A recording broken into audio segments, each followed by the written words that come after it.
پەرلەمانتارێکی عێراق هێرش دەکاتە سەر حکومەتی هەرێم و دەڵێت ئەوان بەرپرسیارن لەم دۆخە خراپەی خەڵک. دەژڵێت پارتی هەڵبژاردننی عێراق وەک کارتێکی فشار بەکاردەهێنێت دژی بەغدا.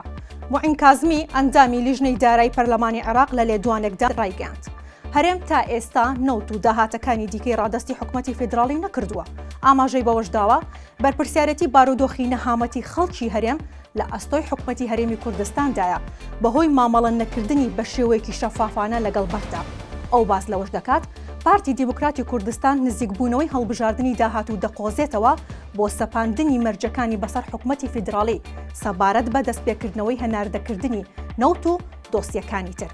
کەم تەرخەمیکی ڕوون هەیە لەلایەن حکومەتی هەرێمەوە لە ڕادەستکردنی داهاتە داراییەکانی.